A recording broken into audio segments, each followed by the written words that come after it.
Summer special అండి. ఈరోజు నేను మామిడికాయ పచ్చి పులుసు చేస్తున్నాను. దానికి కావాల్సినవి మామిడికాయ, ఉప్పు, కారం, కొత్తిమీర, ఆనియన్, పచ్చిమిర్చి, ధనియాల పొడి, పసుపు. ఫస్ట్ మామిడికాయ కాల్చుకుంటున్నాను. స్టవ్ మీద కాకుండా బొగ్గుల మీద చేస్తున్నాను. టేస్ట్ బాగుంటుంది. మీరు కూడా ఇట్లా ట్రై చేయొచ్చు. సమ్మర్ కదండి, వెరైటీగా చేసుకోవచ్చు మామిడికాయతోని. మామిడికాయ మొత్తం లోపల ఉడికిపోయింది. ఇప్పుడు ఒక 5 మినిట్స్ ఒక బౌల్లో చల్ల నీళ్ళల్లో వేస్తున్నాను.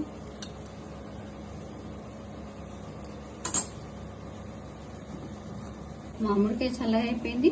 ఒక్కొక్క బౌల్లో పుట్టంతా తీసేసుకొని జ్యూస్ తీసుకుందాం. చూడండి, బాగా ఉడికిపోయింది. మామిడికాయ పల్పు అంతా తీసేసుకున్నాను. పచ్చి పులుసు సరిపడగా వాటర్ పోస్తున్నాను.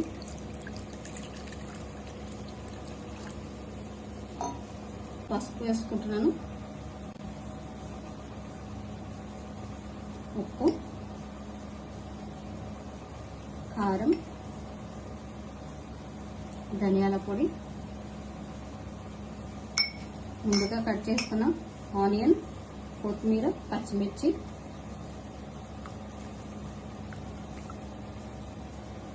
వేసి కలుపుకొని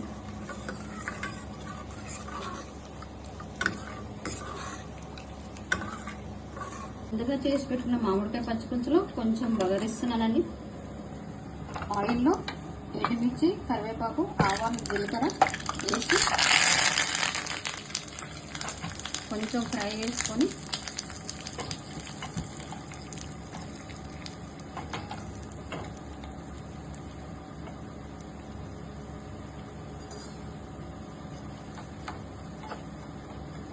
ఫ్రై అయిపోయింది.